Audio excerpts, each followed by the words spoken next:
The tablet wars are far from over. There's a battle raging, largely between Samsung and Apple, but with many other contenders as well.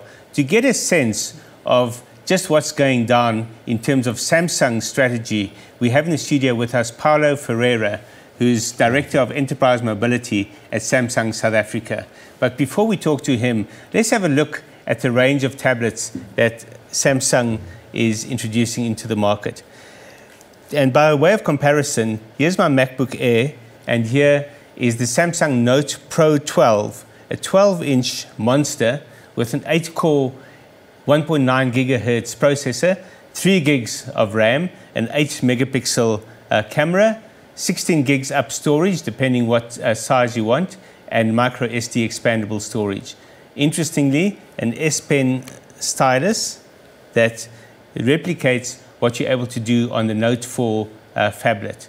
But the significant thing about this is that it's in fact a laptop replacement if you put it onto a dock or working with it on its own. As you can see by comparison with the MacBook Air 13-inch, that's really where this device competes, not so much with the other tablets on the market. Let's just quickly take you through the range of tablets we have here.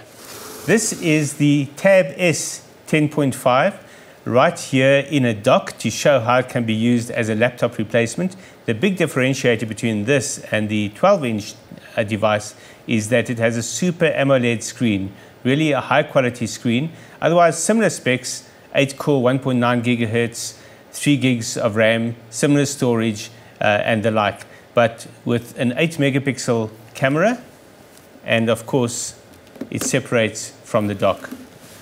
Then we have the Tab S84, the baby brother of the 10.5. Again, very similar specs, except a smaller screen. So Super AMOLED, 16 gigs of storage upwards, micro SD expandable, 8-megapixel camera. This is all about size and convenience if the 10.5 is too big.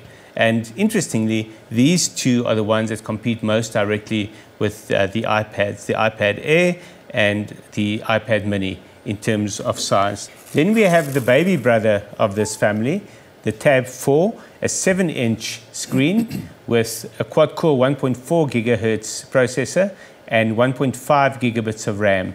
So a little lower spec, obviously lower priced as well, but designed to fit into perhaps a big pocket or a purse. And then just to show that the range is not only about size and screens, we have here the Tab Active, which is an 8-inch ruggedized tablet with a removable stylus as well. But this stylus is a capacitive stylus. It's not the S Pen that we know from the Note devices.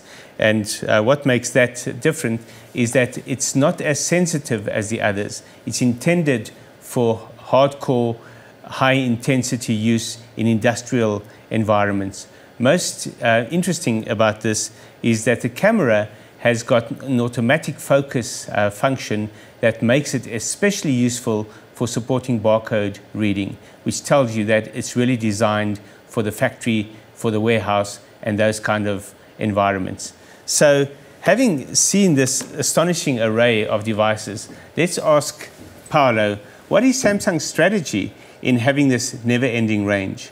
So, hi Arthur. The focus is obviously on choice. We tend to break the market into various segments. The obvious way to look at this is look at the portfolio and look at it in terms of size, small, medium, large type of perspective. The other way in looking at the portfolio is looking at in terms of the features, big, better, best type of perspective. And then obviously from a price point of view, from the cheapest all the way up to the most expensive device. What we do find our consumers telling us is, the 10-inch might be the right device for a particular audience. However, the 7-inch might be a better device for a different type of audience. And we see that in the enterprise space as well, where our corporate customers are telling us that they do segment their employee population as well. And what they then do is they look at the portfolio and they identify which is the right device based on that particular individual's work function in the organization as well. So how does it fit into the business market in general, and how do enterprises integrate it into their systems? So what we've seen happen in the past is the PC refresh cycle in South Africa is typically anything from a 4 to a 5 year refresh cycle. And as our corporate customers are going through that refresh cycle right now, they're starting to look at the tablet as an alternative category of device to the traditional laptop or portable PC.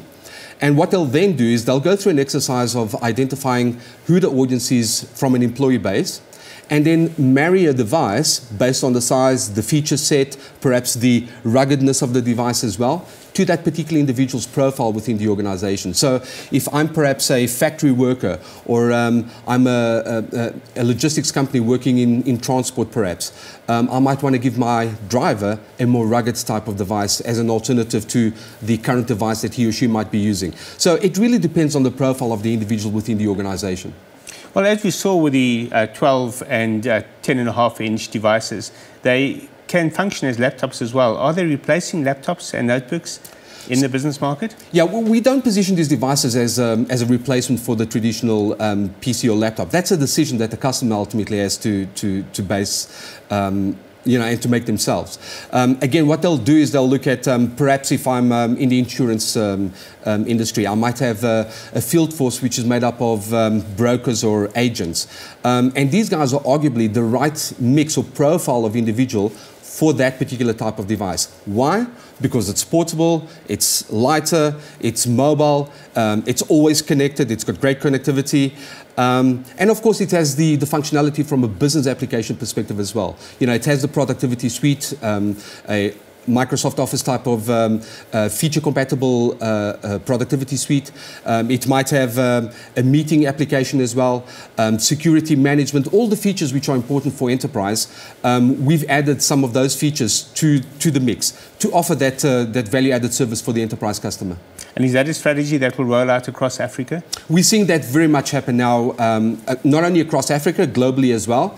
And we're seeing a big push in the enterprise space where the customer is kind of holding back and going, should I be replacing that traditional Wintel type of architecture or environment in my organization with perhaps a more portable, more mobile type of solution? But again, the ultimate choice rests with the customer. We're offering the customer the choice in terms of the portfolio for them to make that decision, obviously. That's probably the key word in this whole war, is choice. And it's very clear that Samsung wants to make sure that they are going to be among the choices that are made by tablet buyers in the next year.